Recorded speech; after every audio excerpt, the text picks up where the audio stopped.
Advanced Neurosciences in Franklin, Tennessee is hosting this NeuroNexus event.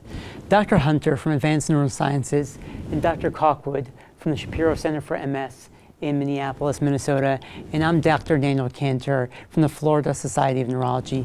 Dr. Hunter, we've heard a lot on the news about multiple sclerosis. What is MS? Well, MS is a disease that we've defined by a set of criteria over many years of understanding it. It was probably there all along. It wasn't really formally recognized till the middle of the 1800s by some French neurologists who were basically caring for people in the insane asylum, and they realized some people had a different illness, and they were able to start looking at it, and they were able to look at what the brains look like of these people and sort of begin the description of it. And 100 years later, we really started to earnestly look at it and try to understand it, because it was very clearly a common disabling illness of young people. And really what's changed the last 40 years is we've developed not only criteria that work for defining MS in life, but we've also developed treatments for it. And so when the MRI scanners came along in the 1980s, we had an epiphany, and we realized there were many times as many people who had MS as what we thought. And it's been a revolution ever since then in caring for it.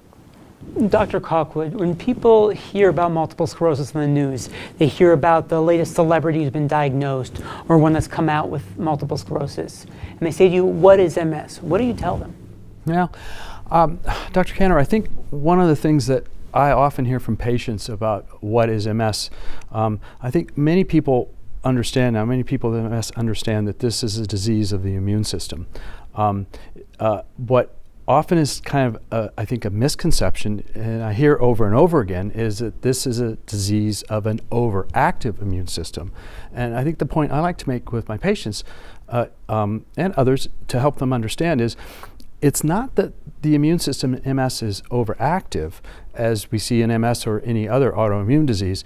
It's just that the immune system is not well regulated. So a healthy immune system in a normal person who doesn't have MS or an autoimmune disease makes mistakes all the time. So if the immune system attacks brain tissue thinking it's foreign, that turns into a disease that we know as MS. If it attacks blood vessel walls, that's a disease we call lupus. If it attacks the thyroid gland, that turns a disease, a thyroid disease or Hashimoto's. But this concept of being an overactive immune system has led to some misunderstandings. Many patients feel that I shouldn't get a flu shot because my immune system's overactive and I won't get the flu. That's not true. The reality is that it's a regulation issue with the immune system, and our treatments that Dr. Hunter was referring to have focused quite a bit on how do we help restore a more healthy regulation of the immune system as opposed to an overall broad suppression of the immune system.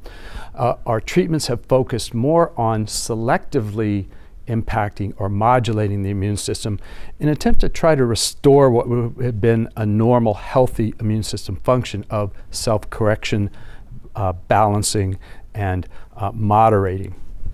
When people ask me what multiple sclerosis is, I say we think of it as an autoimmune disorder. And the reason I use the word think is because in medicine, everything we think we know, half of it is found out to be wrong 20 years down the line. The problem is that right now we don't know what that's going to be in 20 years. We think of multiple sclerosis as being an autoimmune disorder, just like Dr. Cockwood talked about. If the body attacks itself and attacks the joints, we call that rheumatoid arthritis. When the body attacks the pancreas, we call it diabetes type 1 or insulin-dependent or juvenile diabetes mellitus. When the body attacks the nerves and the covering of the nerves called myelin, we think of that as multiple sclerosis. I think where we are, though, we're on the cusp of understanding whether MS is always a clinical diagnosis. Traditionally, we said that multiple sclerosis was a clinical diagnosis where people had different problems referable to the central nervous system over time in different parts of the central nervous system. Now, with the advent of MRIs and newer techniques, the question is, are we capturing what will become multiple sclerosis later, are we capturing that actually earlier? And the question I think that we're going to see in the next 5 years is whether people have multiple sclerosis but don't yet have any kind of symptoms of multiple sclerosis. And that's where we're thinking about things like radiologically isolated syndrome. We're saying when somebody's having a problem and they don't even know it yet, they have an MRI for some other reason, and we find a problem, is that multiple sclerosis or not? I think we're on the verge of understanding that. We haven't yet come to a complete consensus or a complete understanding or a complete agreement of what's going on with that. I want to thank you so much, Dr. Hunter, and I want to thank you so much, Dr. Cockwood. I'm Dr. Cantor, and I want to thank Advanced Neurosciences for hosting this NeuroNexus event.